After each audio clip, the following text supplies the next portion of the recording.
नमस्कार, स्वागत है आपका अपना जिला में। मैं हूं आपके साथ शिवांग शर्मा। आप देख रहे हैं अपना जिला। आइए नजर डालते हैं अब तक की हेडलाइंस पर। जानी थाना क्षेत्र की अल्फा सिटी कॉलोनी में आईटीबीपी के इंस्पेक्टर के घर लाखों की चोरी। घटना के बाद जांच में जुटी पुलिस। 20 वर्षीय युवक ने खुद को तमंचे से मारी गोली। घटना के बाद परिजनों में मचा कोहराम। हत्या और आत्महत्या की गुत्थी सुलझाने में लगी पुलिस। किडनी प्रकरण में हाईकोर्ट ने केएमसी हॉस्पिटल को दी राहत। हाईकोर्ट ने माना अस्पताल पर लगाए थे बेबुनियादी आरोप। और कंकड़खेड़ा में छात्र के घर में घुसकर की अंधाधुंध फायरिंग। पीड़ित परिवार ने भागकर अपनी जान बचाई। पुलिस ने देर रात 2 हमलावरों को किया गिरफ्तार। और अब खबरें विस्तार से। जानी थाना क्षेत्र में रविवार सुबह चोरों ने बाईपास स्थित अल्फा सिटी कॉलोनी पर आईटीबीपी में तैनात इंस्पेक्टर के बंद पड़े मकान में लाखों की चोरी की घटना को अंजाम दिया और वहां से फरार हो गए।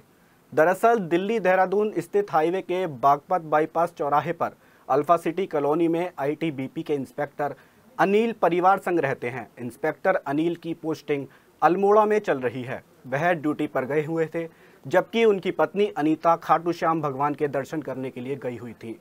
वहीं दोनों बेटे भी घर पर नहीं थे, जिसका फायदा उठाकर लाखों की चोरी करके चोर फरार हो गए। शुभम के अनुसार चोरों ने लाइसेंसी रिवॉल्वर, घर में रखे करीब 30 लाख के सोने चांदी के जेवर, 50,000 की नकदी चोरी की है। वहीं घटना के बाद मौके पर पहुंची पुलिस आसपास के लगे सीसीटीवी कैमरों की मदद से चोरों की तलाश में जुट गई है।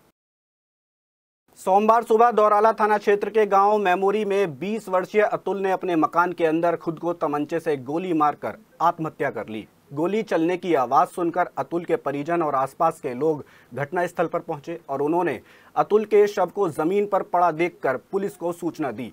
वहीं मौके पर पहुंची पुलिस ने शव के पास पड़े तमंचे को अपने कब्जे में ले लिया और अतुल के शव को मोर्चरी के लिए भेज दिया। वहीं अचानक हुए इस घटनाक्रम के बाद परिजनों का रो रो कर बुरा हाल मचा हुआ है। उधर दौराला थाना प्रभारी सुमन का कहना है कि अतुल ने खुद को गोली क्यों मारी है, इस बात की जानकारी जुटाई जा रही है। कंकड़खेड़ा थाना क्षेत्र के गांव जिटौली में रविवार देर रात मोटरसाइकिल सवार 3 युवकों ने छात्र रूपेश के घर में घुसकर अंधाधुंध फायरिंग कर डाली। गोली चलने के दौरान परिवार के लोगों ने छत पर भागकर अपनी जान बचाई। बताया जा रहा है कि कृष्णा नगर कॉलोनी का रहने वाला छात्र रूपेश संजय पब्लिक स्कूल में कक्षा 12 का छात्र है। बताया जा रहा है कि 1 महीने पहले कृष्णा नगर कॉलोनी के ही रहने वाले कपिल से उसका किसी बात को लेकर विवाद हो गया था। रूपेश रविवार देर रात स्कूटी से कृष्णा कॉलोनी में अपने घर आ रहा था। तभी आरोप है कि कपिल, गौरव, जतिन ने उसे रास्ते में रोक लिया और उसकी बुरी तरीके से पिटाई कर डाली।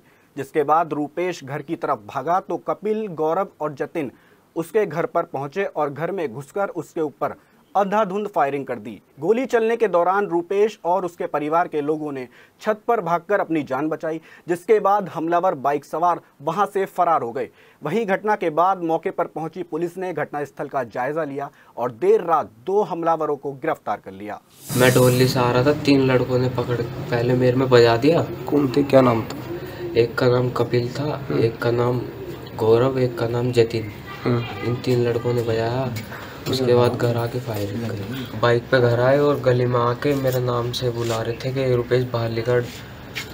फिर पापा जी ने गेट खोला, इतने में उन्होंने फायरिंग कर दी। कितनी गोली चलाई? 2 गोली चलाई तुम्हारे ऊपर। सीसीएस यूनिवर्सिटी से संबद्ध 6 जिलों के कॉलेजों में BA-MS आयुर्वेद के परीक्षा के फॉर्म 12 मई तक भरे जाएंगे। इस संबंध में विश्वविद्यालय प्रशासन की तरफ से गाइडलाइन जारी कर दी गई हैं। रजिस्ट्रार धीरेन्द्र कुमार वर्मा ने बताया कि BA-MS प्रथम, द्वितीय और तृतीय और अंतिम वर्ष के परीक्षा फॉर्म ऑनलाइन कर दिए गए हैं। परीक्षा फॉर्म भरने और ऑनलाइन फीस जमा कराने की अंतिम तारीख 12 मई है। भरे गए परीक्षा फॉर्म को कॉलेजों में जमा करने की अंतिम तिथि 14 मई है। कॉलेजों द्वारा परीक्षा फॉर्म को अग्रासित करके विश्वविद्यालय में जमा कराने की अंतिम तिथि 15 मई है। परीक्षा फॉर्म सत्र 2017, 2018, 2019 और 2020 के छात्र छात्राएं फॉर्म भर सकते हैं। परीक्षा फॉर्म भरने से वंचित छात्र छात्राओं को परीक्षा में शामिल नहीं किया जाएगा। पल्लवपुरम थाना क्षेत्र के ग्रीन पार्क कॉलोनी के रहने वाले 40 वर्षीय महिला निकिता की रविवार को संदिग्ध परिस्थितियों में मौत हो गई। मृतक महिला निकिता के दामाद निखिल ने उसकी हत्या करने का आरोप उसके पति पर ही लगाया है। सूचना पर पहुंची पुलिस ने शव को पोस्टमार्टम के लिए भेजकर मामले की जानकारी ली। पल्लवपुरम थाना प्रभारी अखिलेश गौड़ ने बताया कि निकिता की दूसरी शादी अशोक से हुई थी और वो अपने दूसरे पति अशोक और 2 बच्चों के साथ ग्रीन पार्क कॉलोनी में रहती थी। उसके पति अशोक ने बताया कि रविवार की सुबह जब वो उठा तो उसकी पत्नी बिस्तर पर मृत पाई गई, जिसकी हार्ट अटैक होने के कारण मौत हो गई है। पुलिस ने मृतक महिला निकिता के शव को मोर्चरी के लिए भेज दिया है। पोस्टमार्टम रिपोर्ट आने के बाद ही महिला की मौत का कारण पता लग सकेगा, लेकिन अभी तक किसी की तरफ से कोई भी शिकायत नहीं दी गई है। मेरठ में रविवार को जहां दिन में गर्मी रही, वहीं शाम को मौसम के मिजाज में बदलाव आया। हवा चलने से गर्मी का असर कम हुआ। मौसम वैज्ञानिकों ने अगले 24 घंटे में मौसम में बदलाव की संभावना जताई है। हल्की बूंदाबांदी की संभावना है। दरअसल मई के महीने में मौसम में बदलाव देखने को मिल रहा है। मौसम वैज्ञानिकों के मुताबिक अगले कुछ घंटों में फिर से पश्चिमी विक्षोभ के सक्रिय होने से मौसम में बदलाव होने के आसार हैं।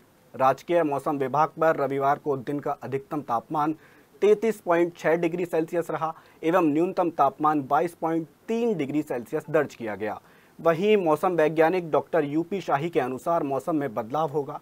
फिर से बारिश की संभावना जताई जा रही है, जिसके बाद तापमान में कमी आएगी। सुप्रीम कोर्ट के आदेश के क्रियान्वयन को लेकर सेंट्रल मार्केट में 661/6 पर निर्मित कॉम्प्लेक्स के ध्वस्तीकरण की कार्रवाई को लेकर व्यापारियों में अफरा तफरी का माहौल है। शनिवार को आवास विकास परिषद के अधिकारियों ने कॉम्प्लेक्स की सभी 20 दुकानदारों को नोटिस जारी कर तत्काल दुकानें खाली करने का नोटिस दिया है। शनिवार शाम को इस कॉम्प्लेक्स पर नोटिस चस्पा कर दिया गया। परिषद ने चेतावनी दी है कि यदि दुकानें खाली नहीं हुई तो व्यापारी अवमानना के दोषी माने जाएंगे। परिषद ने नोटिस में अब तक की कोर्ट कार्रवाई का ब्यौरा दिया है। कहा कि 17 दिसंबर 2024 को सुप्रीम कोर्ट ने सेंट्रल मार्केट 661/6 पर निर्मित कॉम्प्लेक्स को 3 महीने में खाली कराने का आदेश दिया था। 2 सप्ताह में आवास विकास परिषद को अवैध निर्माण ध्वस्त कराने के आदेश दिए थे। अब कभी भी आवास विकास परिषद की ध्वस्तीकरण की कार्रवाई को अंजाम दे सकता है। लालकुर्ती क्रिस्टल पैलेस में केएमसी चिकित्सा संस्था के निदेशक डॉक्टर सुनील गुप्ता ने प्रेस वार्ता की। उन्होंने बताया कि किडनी प्रकरण में हाईकोर्ट ने संस्थान को राहत दी है। उन्होंने कहा कि बुलंदशहर की महिला मरीज कविता पक्ष की ओर से किडनी निकालकर बेचने का आरोप लगाया गया था। इसकी एवज में 40 लाख रुपए की मांग की गई थी। ये प्रकरण कई अदालतों से होते हुए हाईकोर्ट तक पहुंचा। अब हाईकोर्ट ने इस मामले में एफआईआर को खारिज कर दिया है। डॉक्टर गुप्ता ने बताया कि सीपीए के नियमों के अनुसार किसी भी रोगी के अस्पताल में भर्ती के इलाज से संबंधित दस्तावेज 2 साल तक ही रखने की अनिवार्यता है। विभिन्न अदालतों में जमा किए गए दस्तावेजों के अनुसार बुलंदशहर के बुगरासी की रहने वाली कविता 2010 से अस्पताल की ओपीडी में इलाज कराने आती रही है। हर बार अल्ट्रासाउंड रिपोर्ट के अनुसार बायां गुर्दा असामान्य और अपनी सामान्य जगह पर न होना दर्शाया गया है। इसे एक्टोपिक किडनी कहते हैं। ये सामान्य नहीं होती है। इसके बाद करीब 5 साल बाद 13 दिसंबर 2022 को एक अल्ट्रासाउंड रिपोर्ट के आधार पर बाईं ओर नेफ्रेक्टोमी, जिसे गुर्दा निकालने की सर्जरी कहा जाता है, ये दिखाई गई है। यह अल्ट्रासाउंड विधि की तकनीकी सीमाओं का उल्लंघन है। इसके बाद इस पक्ष के अधिवक्ता ने अस्पताल को कानूनी नोटिस देकर आरोप लगाया कि बायां गुर्दा निकाल दिया गया है। अस्पताल ने साक्ष्य मांगे तो बुलंदशहर बुलाकर सेटलमेंट करने की बात कही। सुनील गुप्ता ने बताया कि वह बुलंदशहर नहीं गए। इस प्रकरण में जिला उपभोक्ता न्यायालय बुलंदशहर और फिर सत्र न्यायालय में वाद दायर किया गया। डॉक्टर सुनील के मुताबिक 3 जनवरी 2025 को 6 चिकित्सकों को एफआईआर दर्ज की गई। अस्पताल ने हाईकोर्ट इलाहाबाद की शरण ली। वहीं बुलंदशहर सीएमओ ने जांच समिति बनाई। जांच समिति ने सभी आरोपों को गलत बताया। डॉक्टर सुनील गुप्ता ने बताया कि हाईकोर्ट की ओर से भी 29 अप्रैल 2025 को चिकित्सकों के खिलाफ की गई एफआईआर को क्लैश कर दिया गया है कि 13 जनवरी को एक एफआईआर एसीजेएम 3 क्या बुलंदशहर में एक रोगी कविता बुलंदशहर की जो रहने वाली है बुगरासी की, उन्होंने बिना किसी तथ्यों और आधारों के हमसे पैसे की भारी उगाही के लिए एक एफआईआर को संक्षिप्त रूप से उनके अधिवक्ता भी उनके साथ थे कराई थी। माननीय न्यायालय बुलंदशहर में एसीजेएम 3 साहब के यहाँ एक तरफा बिना कोई मेडिकल बोर्ड की जांच कराए, बिना कोई इन्वेस्टिगेशन कराए, उन्होंने जो एफआईआर जो आरोप उनके प्रार्थना पत्र में थे उन सबको पूरी जो धाराएं होनी चाहिए सब में एफआईआर करा दी। फिर हम उस FIR को खिलाफ हाई कोर्ट में मूव किए। हाई कोर्ट ने जब वो पूरा मामला समझा तो उन्होंने हमको 18 फरवरी 2024 को एक इंटरिम रिलीफ दिया कि अभी इनको इंटरिम रिलीफ दिया जाता है, इनका कोई अरेस्ट नहीं होंगे। उसके बाद उन्होंने मेडिकल बोर्ड की रिपोर्ट मंगवाई, पूरा मेडिकल बोर्ड बैठा बुलंदशहर में, 5 डॉक्टर्स की टीम बैठी, पूरा विस्तृत रूप से मरीज का एग्जामिनेशन हुआ, हमें सबको बुलाया गया, सब डॉक्टर्स को। उसके बाद में कविता हो, उसके बाद में उस मेडिकल बोर्ड ने 24 फरवरी को अपनी रिपोर्ट सबमिट CMO साहब को की। CMO साहब के यहाँ से वो रिपोर्ट SSP बुलंदशहर को गई, IO को रिपोर्ट मिली, हमने भी वो रिपोर्ट, हमारे एडवोकेट ने भी वो रिपोर्ट ली, हमारे एडवोकेट ने भी वो रिपोर्ट रिजॉइंडर में जब काउंटर एफिडेविट मंगवाया गया बुलंदशहर से, तो उस समय भी जब काउंटर एफिडेविट मंगवाया तो उस समय वो रिपोर्ट लेके नहीं गए। तो हमारे वकील साहब ने अपना जो रिजॉइंडर लगाया उसमें पूरा मेडिकल बोर्ड की रिपोर्ट भी लगाई। फिर उनको दोबारा बुलवाया गया IO को इलाहाबाद, तो उन्होंने बुला के वो अपनी जो काउंटर एफिडेविट दोबारा लगाया, उसमें पूरी रिपोर्ट दी। जस्टिस ने आदेश दिए कि आप इसमें FIR क्यों नहीं लगा रहे हैं, जब सारी चीज इसमें कुछ है ही नहीं। तब उन्होंने FIR लगाई 24 तारीख को, और उसके बाद में हमारी जो डेट थी 29 अप्रैल, उसमें उन्होंने टॉप 10 केसेज में उसको रखा और इस FIR को क्वैश कर दिया। शास्त्री नगर सेक्टर 3 के गोल मंदिर में अब तमाम विग्रह पूजा के लिए स्थापित किए जाएंगे, जिसके लिए तमाम तैयारियां पूरी कर ली गई हैं।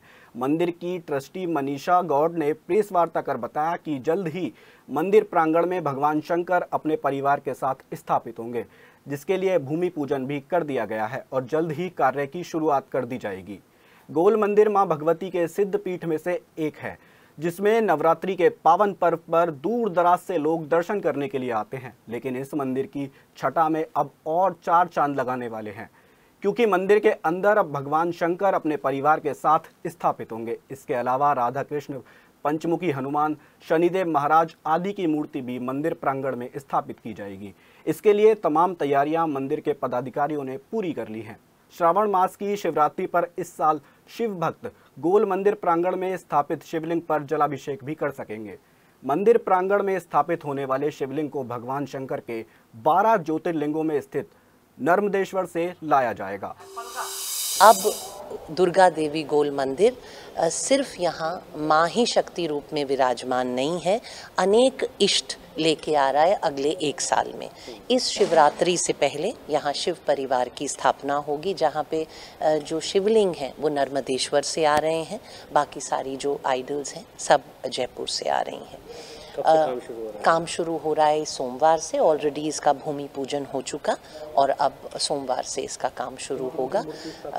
यहाँ पे होंगे शिवजी, माँ पार्वती, कार्तिकेय, गणेश और शिवलिंग होंगे, और होंगे नंदी इतने खूबसूरत साइज़ में लेके आ रहे हैं कि हम सब मिलके उनके कान में जो जो कहेंगे ना सब ईश्वर तक पहुँच जाएगा। उसके बाद हम ला रहे हैं, कोशिश कर रहे हैं कि इस जन्माष्टमी तक राधा गोविंद भी यहाँ पे आ जाएं। उसके बाद राम दरबार, उसके बाद अगेन गणपति जी, और फिर पंचमुखी हम हनुमान जी लाने की उम्मीद रखते हैं इस साल के अंत तक। मेरठ क्या पश्चिमी उत्तर प्रदेश के सभी जनमानस तक ये एक संदेश पहुँचे कि हम यहाँ पे आगामी शिवरात्रि तक शिव परिवार की स्थापना करने के लिए कटिबद्ध हैं, प्रतिबद्ध हैं और उसी प्रयास के अंदर लगे हुए हैं। तो हमारा आपसे और समस्त जनमानस से ये अनुरोध है और निवेदन है कि वो यथासंभव सहयोग करें, श्रमदान करें, बुद्धिदान करें और हर एक प्रकार के दान में आगे आएं और हमें सुझाव दें कि हम इस शिव मंदिर की स्थापना आगामी नवरात्रि से पहले कर पाएँ। ऐसा माता हमें आशीर्वाद दे और शिव हमें आशीर्वाद दें। मवाना में युवाओं ने सार्वजनिक स्थानों पर बेसहारा घूम रहे गौवंशों को पकड़कर गौशाला पहुंचाया। मवाना कस्बे के युवाओं ने युवा समाज सेवी अक्षत शर्मा के नेतृत्व में खुले स्थानों पर घूम रहे 2 बेसहारा गौवंशों को पकड़कर श्री हस्तिनापुर पिंजरापोल गौशाला पहुंचाया। अक्षत शर्मा ने कहा कि कुछ लोग गौमाता का दूध पीने के बाद भी उनकी खराब स्थिति को देखकर या बीमार होने पर उन्हें यहीं सड़कों पर बेसहारा छोड़ देते हैं। इससे बड़ा पाप का काम कोई और हो नहीं सकता। ये गौमाता भूखी प्यासी प्लास्टिक पॉलिथीन खाती हुई घूमती रहती हैं, जिसको लेकर उन्होंने अपने साथियों के साथ गौवंशों को गौशाला छोड़ दिया। देवपुरी के श्री रघुनाथ दुर्गा मंदिर का 2 दिवसीय 67वां वार्षिक महोत्सव धर्म सम्मेलन शनिवार को संपन्न हो गया, जिसमें दिल्ली से आए हुए स्वामी 1008 श्री रामानंद जी की अध्यक्षता में यह कार्यक्रम संपन्न हुआ। इसके अलावा अयोध्या से पधारे नीरज भैया जी, दिल्ली से पधारे स्वामी माधवाचार्य जी और शामली से आए हुए दिनेश पाठक संगीतकार ने अपनी प्रवचनों और भजनों से सभी भक्तों को मंत्रमुग्ध कर दिया। मंदिर के प्रधान अशोक सेठी ने अपनी समस्त मंदिर की कार्यकारिणी और मंदिर के सहयोगियों के साथ इस कार्यक्रम को संपन्न कराने में विशेष योगदान दिया और इस कार्यक्रम में विशेष रूप से सभी संतों की सेवा, जिसमें अमरजीत पिंकी चिन्योटी ने सपरिवार सभी संतों का सम्मान किया और उनका आशीर्वाद प्राप्त किया।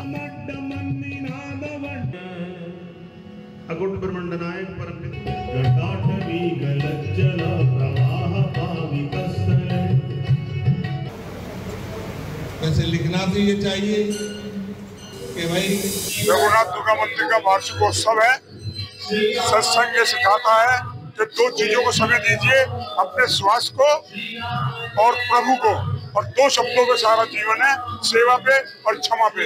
सेवा के रास्ते चलिए, इसी में सब कुछ है।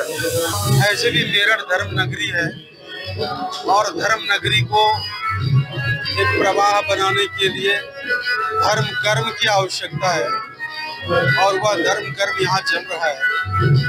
मैं बहुत आनंदित हुआ। यहाँ के भाई बहनों की सज्जनता, श्रद्धा और विश्वास, संत महात्माओं के प्रति समर्पण देखकर हृदय बहुत प्रसन्न हुआ। हमारे मंदिर में हर साल जो है वार्षिक महोत्सव मनाया जाता है।